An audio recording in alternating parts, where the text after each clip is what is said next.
کسی کو لگ گئی تو کیا ہوگا؟ حمید اللہ نے کہا۔ ان میں سے ایک بھی مر گیا تو اچھا نہیں ہوگا۔ نہیں، میں نے کہا، میں پولیس مقابلہ نہیں کرنا چاہتا، میں نے کچھ اور سوچا ہے۔ تو کیا وہ جوابی فائر نہیں کریں گے؟ نور اللہ نے پوچھا۔ کریں، میں نے کہا، ہم فائر کر کے کھڈ میں ہو جائیں گے، زیادہ باتیں نہ کرو۔ ہم نے موٹے چھروں والے کارتوس بندوق میں ڈال رکھے تھے، یہ جب کسی کے سر کے اوپر سے یا دائیں بائیں سے گزرتے ہیں تو چیخ جیسا زناٹا پیدا کر جاتے ہیں۔ میرے اشارے پر پہلے نور اللہ نے ایک، پھر دوسرا کارتوس فائر کیا۔ اس کے فوراً بعد میں نے دو کارتوس فائر کیے۔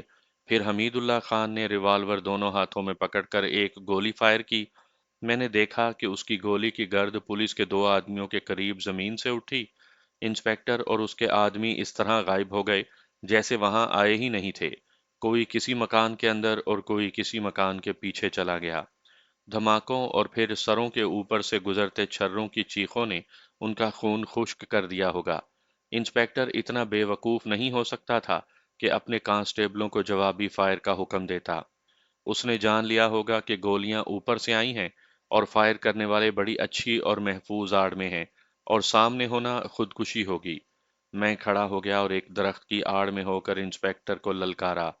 تم گھیرے میں آئے ہوئے ہو، میں نے بلند آواز سے کہا۔ ہم اوپر سے تمہارے ایک آدمی کو بھی زندہ نہیں رہنے دیں گے۔ اگر انسپکٹر سامنے آ جائے تو ہم گھیرا اٹھا لیں گے۔ ہمارے پاس ایمیونیشن کے باکس بھرے ہوئے ہیں۔ آگے آؤ تھانے دار صاحب، ہمارے ساتھ بات کرو۔ یہ مردوں کا وعدہ ہے، ہم گولی نہیں چلائیں گے۔ گاؤں پر سناٹا طاری رہا، گاؤں کے لوگ بھی مکانوں کے اندر چلے گئے۔ سامنے میدان میں تین چار پائیوں پر خواجہ صاحب، شہناز اور ہمارے ایک ساتھی کی لاش پڑی ہوئی تھی۔ میں ادھر سے جواب کا انتظار کرتا رہا۔ مت ڈرو انسپکٹر، میں نے ایک بار پھر اعلان کیا۔ زندہ رہنا چاہتے ہو تو پھر ادھر اوپر آ جاؤ۔ ایک مکان کے پہلو سے انسپکٹر سامنے آ گیا۔ اس ٹیکری کی طرف آ جاؤ، میں نے کہا، میں تمہیں اوپر بلا رہا ہوں۔ وہ واقعی دلیر آدمی تھا، اس کے ہاتھ میں ریوالور تھا۔ وہ ٹیکری کی طرف چل پڑا، اس نے ریوالور بیلٹ کے ساتھ لگے ہوئے پورچ میں ڈال لیا۔ ہم تینوں اوٹ میں رہے، خطرہ تھا کہ ہم میں سے کوئی سامنے ہوا تو کوئی کانسٹیبل گولی مار دے گا۔ انسپکٹر ٹیکری کے دامن میں رک گیا، اسے حمید اللہ خان ریوالور کی گولی سے مار سکتا تھا۔ کیا میں اوپر آؤں؟ اس نے بلند آواز سے پوچھا، یا تم آؤ گے؟ میں آڑ سے نکل کر سامنے ہو گیا۔ وہ بہت قریب تھا، میں نے دیکھا وہ انسپکٹر ہی تھا۔ میں نے پہلی مرتبہ اس کے کندھے پر عہدے کا نشان دیکھا۔ تم ہی اوپر آ جاؤ، میں نے کہا، تم جیسے دلیر آدمی کبھی کبھی نظر آتے ہیں۔ وہ اوپر آ گیا، اس کے چہرے پر تراشی ہوئی چھوٹی چھوٹی داڑھی بہت اچھی لگ رہی تھی۔ اس کی آنکھوں میں ایسی چمک تھی کہ کمزور دل آدمی اس کی آنکھوں میں آنکھیں ڈال کر نہیں دیکھ سکتا تھا۔ اس کے چہرے پر جلال سا تھا۔ اس کے دل میں یہ خطرہ ضرور ہوگا کہ میں اسے گولی مار دوں گا یا اسے یرغمال بنا لوں گا، لیکن اس کے چہرے سے پتہ چلتا تھا کہ وہ نڈر اور بے خوف ہے، اور وہ ہر خطرے کا مقابلہ کرنے کے لیے تیار ہے۔ حقیقت ہے کہ میں اس سے متاثر ہوا، وہ میرے سامنے آ کر رک گیا۔ میرے تینوں ساتھی اٹھ کھڑے ہوئے۔ انسپکٹر نے ہم چاروں کو ایسی نظروں سے دیکھا جیسے وہ ہمیں کچھ بھی نہیں سمجھتا۔ تم تو سکندر معلوم ہوتے ہو، اس نے میری طرف اشارہ کر کے کہا۔ کہو مجھے کیوں بلایا ہے؟ ہاں، میں نے کہا، میں سکندر ہوں۔ میں تمہارے ساتھ سودا کرنا چاہتا ہوں۔ میں جانتا ہوں تمہیں کس نے یہاں بھیجا ہے۔ وہ بزدل ہندو ہیں جو ایک بوڑھے آدمی کو، ایک عورت کو اور ایک بے گناہ اور نہتے آدمی کو قتل کر گئے ہیں۔ ان کا جو سرغنہ تھا اس کو سانپ نے ڈس لیا ہے۔ اس کی لاش اس طرف پانی میں پڑی ہے۔ قتل کا پرچہ کراؤ، اس نے کہا، میں انہیں آسانی سے پکڑ سکتا ہوں۔ انہوں نے مجھے یہ نہیں بتایا تھا کہ وہ ایک ہی بار تین قتل کر آئے ہیں۔ انہوں نے تمہاری نشاندہی کی تھی۔ میں اتنا احمق نہیں کہ تھانے میں آ کر پرچہ کراؤں اور خود گرفتار ہو کر پھانسی چڑھ جاؤں، میں نے کہا۔ جنہوں نے مرنا تھا مر گئے ہیں۔ میں تمہارے ساتھ صرف یہ بات کرنا چاہتا ہوں کہ میرے گناہوں کی سزا ان معصوم لوگوں کو نہ دو۔ تم پرانے انسپکٹر معلوم ہوتے ہو، تم تو جانتے ہو کہ ڈاکو اگر کسی گاؤں میں ٹھکانہ کرتے ہیں تو وہ گاؤں والے ڈاکوؤں کو کیوں پناہ دیتے ہیں اور ڈاکو انہیں کیا قیمت دیتے ہیں۔ اسی طرح ہم نے اس گاؤں میں پناہ لی تھی اور تم آ کر ان کی بیٹیوں کو گھسیٹ رہے ہو۔ ہم نے جو گولیاں تمہارے سر کے اوپر سے گزاری تھیں وہ تمہارے سینے میں بھی گزار سکتے تھے، لیکن میں نے تمہاری پگڑی دیکھ لی اور اپنا یہ ایمان قائم رکھا کہ میرے ہاتھ سے کوئی مسلمان قتل نہیں ہوگا۔ میں تمہیں صرف یہ کہنا چاہتا ہوں کہ ان معصوموں کو تنگ نہ کرو۔ انہوں نے تمہیں کیا بیان دیا ہے؟ اس نے گاؤں والوں کا وہی بیان سنایا جو ہم نے انہیں بتایا تھا۔ یہ انسپیکٹر ان سے یہ معلوم کرنے کی کوشش کر رہا تھا کہ وہ تین آدمی کون تھے۔ گاؤں والے نہیں بتا رہے تھے۔ میرے انسپیکٹر بھائی، میں نے کہا، میں اپنے جرم پر نادم نہیں ہوں۔ میں نے ایک غریب لڑکی کی عزت بچانے کے لیے ایک انگریز ڈی ایس پی کو قتل کیا ہے۔ اب دہشت گرد بن کر انگریزوں کے خلاف زمین دوز جنگ لڑوں گا، ڈاکو نہیں بنوں گا، مظلوموں کا ساتھ دوں گا۔ تم بھی مسلمان بنو، ان بے گناہوں اور مظلوموں کو تنگ نہ کرو۔ میں بولتا چلا جا رہا تھا اور وہ پوری توجہ سے سن رہا تھا۔ یہ کون ہے؟ انسپیکٹر نے حمید اللہ خان کی طرف اشارہ کر کے پوچھا۔ اگر تم اسے نہیں پہچانتے تو میں بھی نہیں بتاؤں گا۔ میں نے جواب دیا، میں سکندر ہوں۔ خدا کی قسم تم کہو گے کہ اس گاؤں کے لوگوں کی عزت کی خاطر جان دے دو تو نکالو ریوالور اور میرے سینے میں گولی مار دو۔ میں نیچ ذات کا آدمی نہیں ہوں، اس نے طنزیہ لہجے میں کہا۔ میں تمہاری یہ بات مان لیتا ہوں کہ ان بیچاروں کو تنگ نہ کروں، لیکن تم یہ کہو کہ چونکہ تم مسلمان ہو اور تم نے ایک انگریز ڈی ایس پی کو قتل کیا تھا اور اب تم انگریزوں کے خلاف لڑنے کا ارادہ رکھتے ہو، تو میں متاثر ہو کر تمہیں گرفتار نہیں کروں گا۔ یہ تو امید دل سے نکال دو۔ میں تمہاری تعریف ضرور کروں گا، ذات تمہاری بھی نیچ نہیں ہے، اور میں نے پہلے بھی تمہاری بہت تعریف سنی ہے، لیکن تمہیں زندہ پکڑوں گا، دور سے گولی نہیں ماروں گا۔ یہ نہ سمجھنا کہ میں انگریزوں کی غلامی میں خوش ہوں۔ میں نمک حرام نہیں کہلانا چاہتا، اور یہ بھی نہ سمجھنا کہ میں تمہارے ڈر سے یا موت کے ڈر سے تمہیں گرفتار نہیں کر رہا۔ میں تمہیں ایک موقع دے رہا ہوں۔ تم مرد کے بچے ہو، میں نے دل سے اس کی تعریف کرتے ہوئے کہا۔ میں اتنا اوچھا ہوتا تو تمہیں ہم چاروں اٹھا کر لے جاتے۔ یہ بھی سن لو سکندر، اس نے کہا، جس دن میں انگریزوں کے خلاف لڑنے کا ارادہ کروں گا، پہلے نوکری سے استعفیٰ دوں گا اور پھر اپنا ارادہ پورا کروں گا۔ جانے دو ان باتوں کو۔ میں نے تم سے وعدہ کیا ہے کہ گاؤں والوں کو مزید پریشان نہیں کروں گا، لیکن مجھے جھوٹی رپورٹ پیش کرنی پڑے گی۔ میں یہ بھی کر سکتا تھا کہ تینوں لاشوں کو دفن کروا دیتا اور واپس جا کر رپورٹ لکھتا کہ اس گاؤں میں کوئی مشکوک آدمی نہیں آیا۔ لیکن نشاندہی کرنے والے ہندو ہیں، وہ مجھے نقصان پہنچا سکتے ہیں۔ تم خود سب انسپیکٹر رہ چکے ہو، سب جانتے ہو۔ یہ لاشیں ساتھ لے کر جانی پڑیں گی، اور گاؤں والوں کا بیان رپورٹ میں لکھ کر اپنی رائے یہ دوں گا کہ گاؤں والوں کو یہ معلوم نہیں تھا کہ وہ تین آدمی کون تھے جو 3 4 روز یہاں ٹھہرے ہوئے تھے۔ میں اپنے ڈی ایس پی کو منوا لوں گا کہ گاؤں کے لوگ بجا طور پر خوفزدگی کے عالم میں ان کے مشکوک اشخاص کے ساتھ تعاون کر رہے تھے۔ ان ہندوؤں کا کیا کرو گے؟ وہ میں سنبھال لوں گا، اس نے جواب دیا۔ میں ان کے پاؤں تلے سے زمین نکال دوں گا، انہیں کہوں گا کہ پہلے تم اندر چلو، تم نے 3 انسان قتل کیے ہیں۔ اس کے بعد وہ نہیں بولیں گے۔ اب کہو کیا ارادہ ہے؟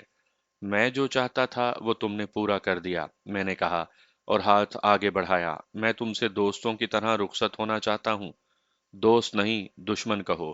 اس نے میرا ہاتھ اپنے ہاتھ میں لے کر دبایا اور بڑی سنجیدگی سے بولا، تمہیں شاید میں ہی گرفتار کروں گا۔ اپنا نام تو بتا دو۔ انسپیکٹر فضل حسین، اس نے جواب دیا۔ میں اس علاقے کا ایس ایچ او ہوں۔ زندہ رہنا ہے تو میرے علاقے سے نکل جاؤ۔ انسپیکٹر فضل حسین، میں نے کہا، تم نے کہا تھا کہ تم مجھے دور سے گولی نہیں مارو گے۔ میں تم سے وعدہ کرتا ہوں کہ میں بھی تمہیں دور سے گولی نہیں ماروں گا۔ جاؤ، لاشیں اٹھا کر لے جاؤ اور ان غریبوں کو بخش دو۔ وہ ٹیکری سے اتر گیا۔ ہم اسے دیکھتے رہے۔ گاؤں میں پہنچ کر اس نے اپنے کانسٹیبلوں کو بلایا۔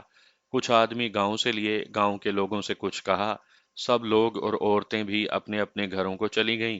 انسپیکٹر فضل حسین نے تینوں چارپائیاں اٹھوائیں اور گاؤں سے نکل گیا۔ جرت میں جادو ہے، جادو میں جرت نہیں۔ جادو گھر بیٹھ کر کہیں چھپ کر چلایا جاتا ہے، جرت باہر آ کر دکھائی جاتی ہے۔ میں نے اس روز جرت کا جادو دیکھا۔ یہ انسپیکٹر فضل حسین کی جرت تھی۔ میں مفرور قاتل تھا۔ انسپیکٹر فضل حسین کو مجھ پر بھروسہ نہیں کرنا چاہیے تھا۔ وہ جب میری طرف پیٹ کر کے جا رہا تھا تو میں اسے گولی مار سکتا تھا۔ وہ مجھے چیلنج کر کے جا رہا تھا، لیکن میں صاف طور پر محسوس کر رہا تھا کہ میں اس شخص پر کارتوس فائر نہیں کر سکوں گا۔ اگر میری بندوق سے کارتوس فائر ہو بھی گیا تو یہ اس شخص کو نہیں لگے گا۔ یہ اس کی جرت کا جادو تھا جس نے میرے ارادوں کو ہلا ڈالا تھا۔ اس نے میری آنکھوں میں آنکھیں ڈال کر بات کی تھی، اس کے گہرے شربتی رنگ کی آنکھوں سے جیسے شعائیں نکل رہی تھیں جو نظر تو نہیں آتی تھی، لیکن میں ان شعاؤں کو اپنی آنکھوں میں داخل ہوتا اور اپنی ذات میں سرایت کرتا محسوس کر رہا تھا۔ میری جرت پامال ہو گئی تھی۔ میں اسے اسی طرح خراج تحسین پیش کر سکتا تھا کہ بندوق جھکا لوں۔ کیا تم احمق نہیں ہو سکندر؟ ہم جب وہاں سے واپس آ رہے تھے تو حمید اللہ خان نے کہا، اسے گولی کیوں نہ ماری؟ یہ انسپیکٹر ہمارے لیے خطرہ بن گیا ہے۔ تجربے سے کچھ سیکھو سکندر، نور اللہ نے کہا۔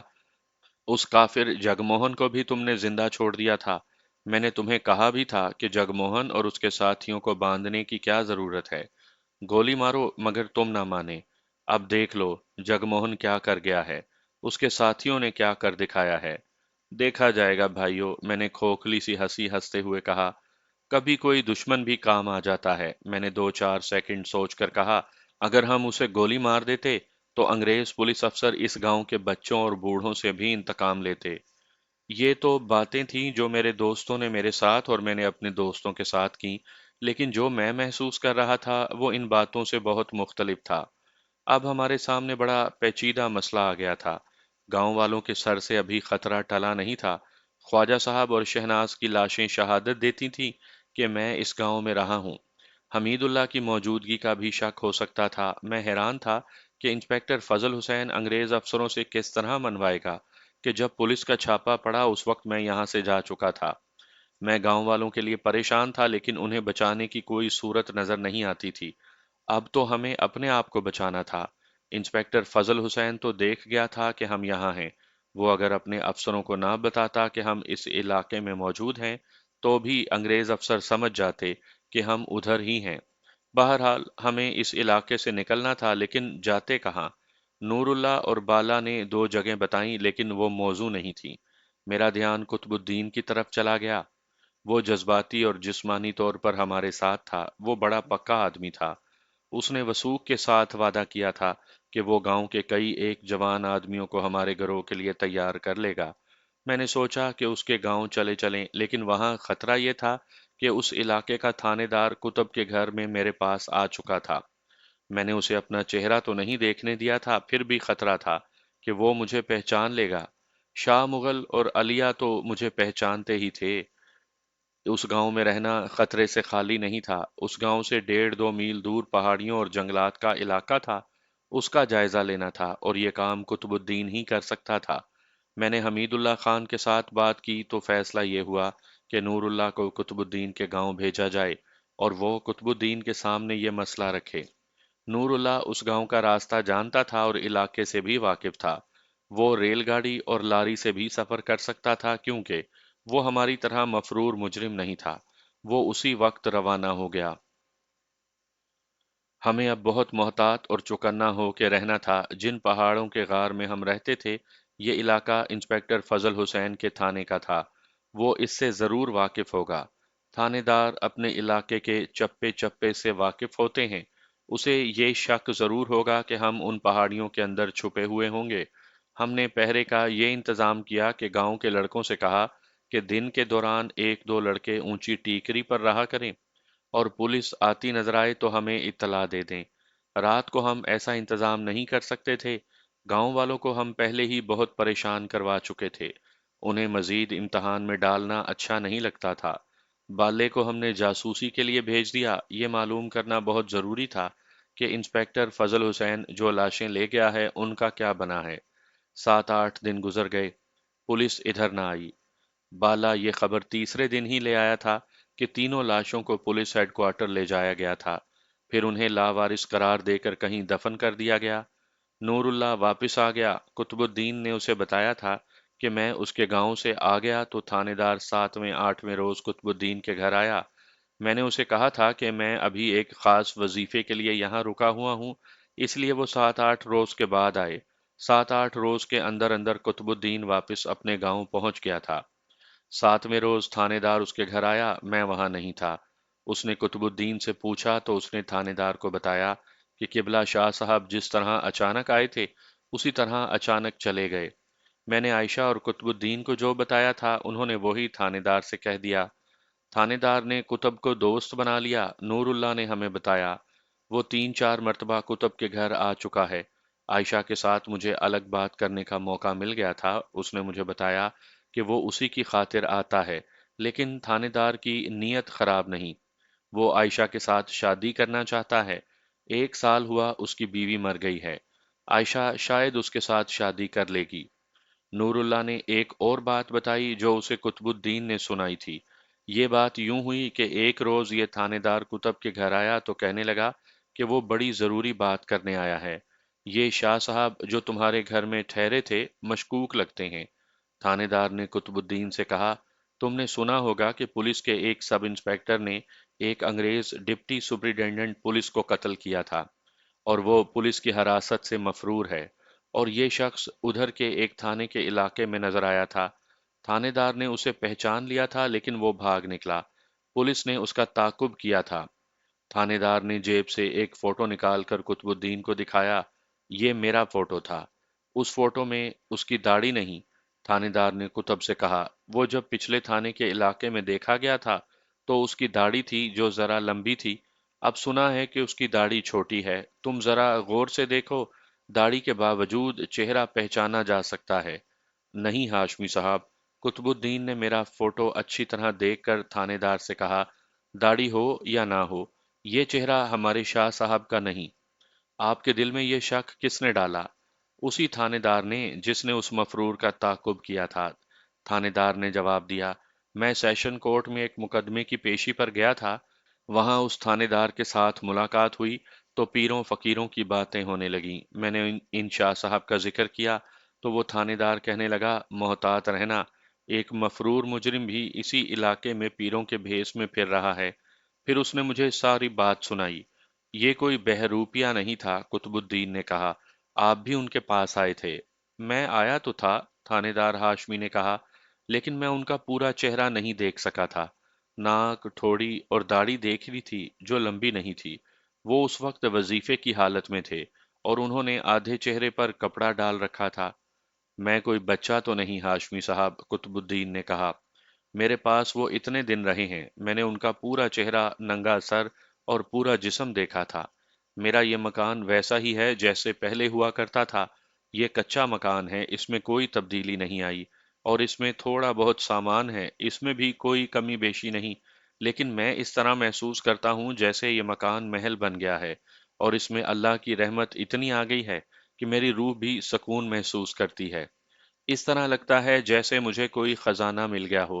یہ سب شاہ صاحب کے مبارک قدم کی برکت ہے، اور وہ مجھے دعا دے کر گئے ہیں۔ وہ جب یہاں سے چلے گئے تو میرے دل کو بہت دکھ ہوا، لیکن گھر میں اور میری روح میں اتنا سکون اور اطمینان ہے کہ کبھی مجھے اس طرح بھی محسوس ہوتا ہے جیسے شاہ صاحب یہیں موجود ہوں۔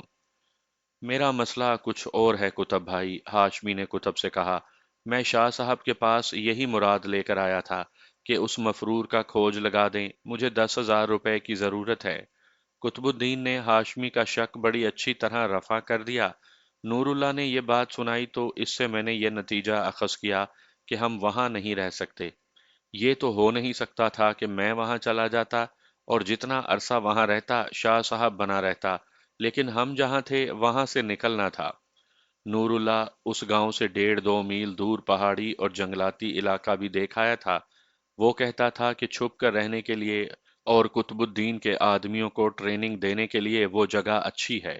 قطب الدین نے بھی یہی مشورہ دیا تھا کہ ہم سب اس کے گاؤں میں جانے کے بجائے سیدھے اس پہاڑی علاقے میں پہنچ جائیں۔ آگے قطب الدین ہمارے کھانے پینے کا بندوبست کر دے گا۔ اس زمانے میں ایک سہولت میسر تھی۔ آبادی آج کی نسبت بہت ہی کم تھی، آبادیاں بہت دور دور تھیں۔ دیہاتی علاقوں میں کوئی پکی سڑک نہیں تھی، کچے راستے تھے اور پگڈنڈیاں تھیں۔ ویران اور بیابان علاقوں سے کوئی انسان گزرتا ہی نہیں تھا۔